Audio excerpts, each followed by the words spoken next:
Hello, I'm Peter Jeun Ho Tsang, founder and CEO of Beyond Form, and welcome to the special series Build It, where I speak to founders and their clients as to how they're building fashion technologies. This series gives you a glimpse into topics such as personal struggles, technical challenges, working in fashion, and more.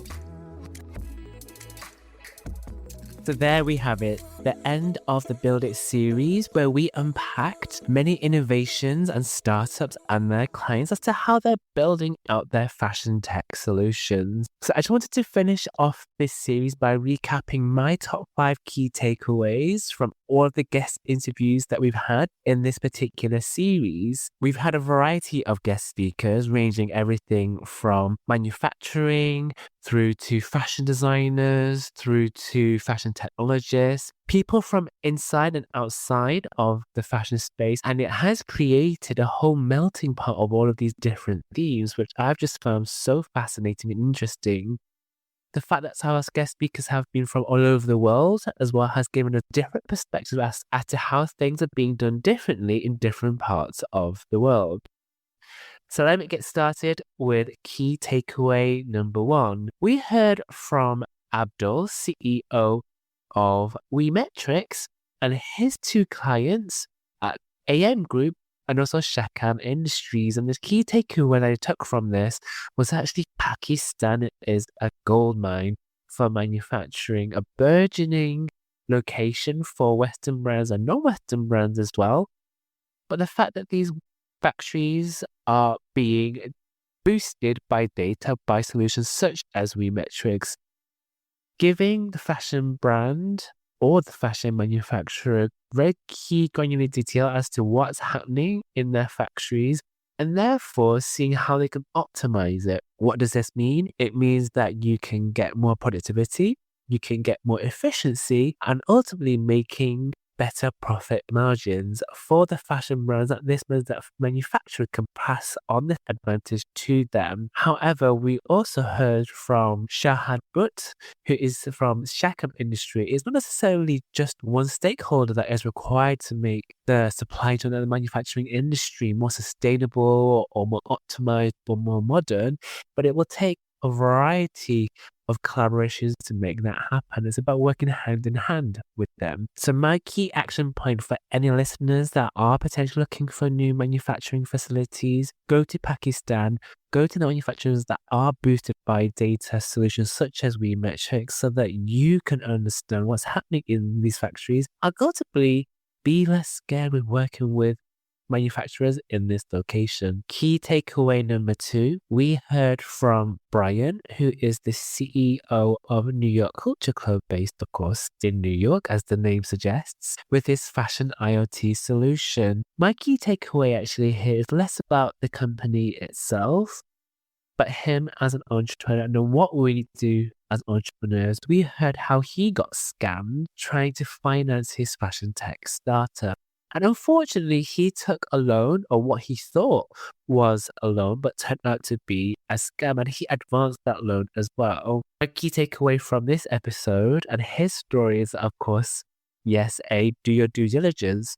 But most importantly, when you are in a situation where you're trying to get your start going as quickly as possible, it's just to take that time to step back and reflect, actually, is the solution legitimate?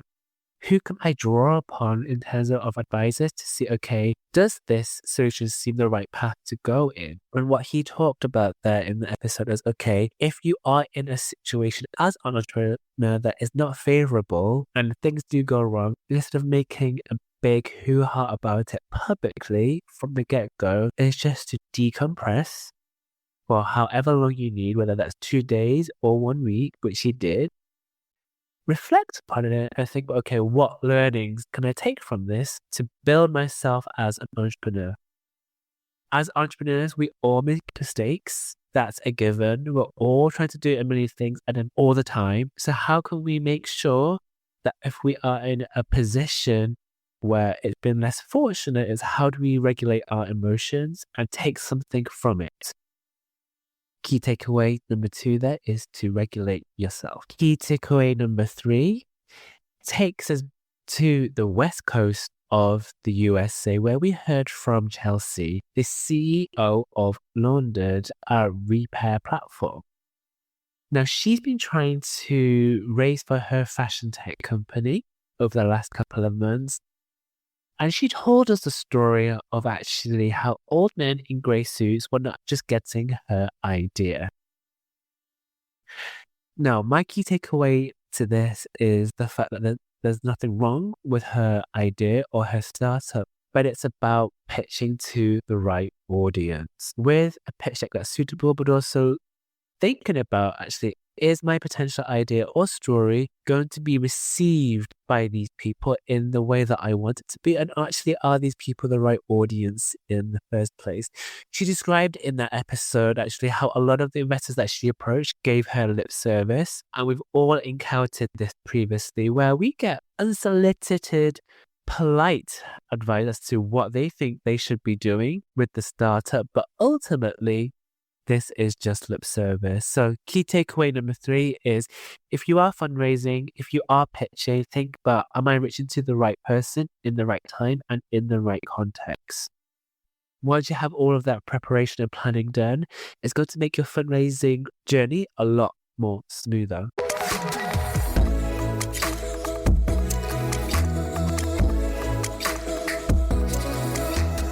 Key takeaway number 4, we had back on the show Beatrice Newman, who we previously had on the podcast show. She is now our head of education at Beyond Form, which we announced during this podcast series. With Beatrice, we talked about embracing failure and also pivoting in fashion business as well. Key takeaway here is that it's okay to fail. It's okay to, have a false start or stumble along the way. Quite often in fashion, we're always thinking about the perfect versions of ourselves, having that glossy veneer because, it is fashion. But behind the scenes, it's okay to not always have that facade creeping in as well. And it's about knowing when to stop and going, okay, this is not working. How can I pivot? Or in some cases, how have I failed? How can I learn from that and move from it? In the case of Beatrice, she gave us the story about how with her own fashion brand, Colicky, she was doing what we've all been taught at fashion school, is to create a fashion collection of 10, 12, 20 looks, however many pieces it may be, push it out into the world and see what happens. That does not make for the backbone of a credible fashion business. She took those learnings, actually, what fashion school teaches you. I'm not dissing fashion schools in any way because they're for educational purposes, but how can you apply it in a different way from a commercial perspective?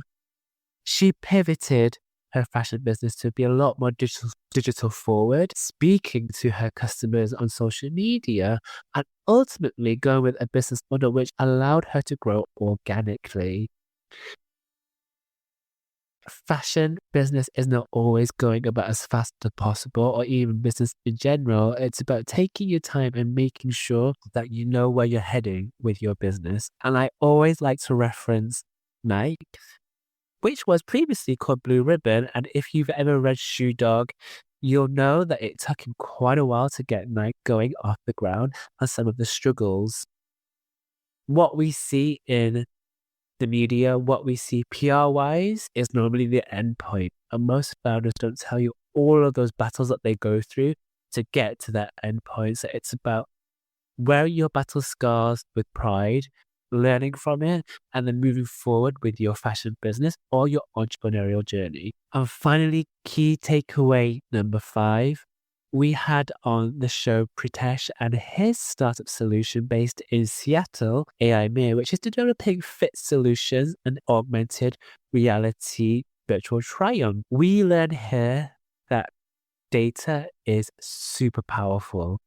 And we'll hear more about this in next week's episode, where we recap what's happened in 2024 in fashion tech. However, my key takeaway here is that for anything that is using AI or giving recommendations or anything along those lines, the data itself has to be truthful. And as we heard from our guest speaker, Katie, if that data isn't truthful, it's not going to give you the results that you want to achieve. So for any fashion tech founders that are starting a fashion tech solution that is centered around AI and data, you want to think about what is the quality of your data? How can you use that data in a way that is beneficial for the fashion industry to reveal the truths that need to be told? So, for example, in the episode with Katie, we discussed actually how most solutions and how most fashion brands are not fitting their garments or their products for the older generation. And she gave a very poignant example about how she's seen many clients coming to be fitted for their final suit before they pass away. No, we're only going to reach that point at some point.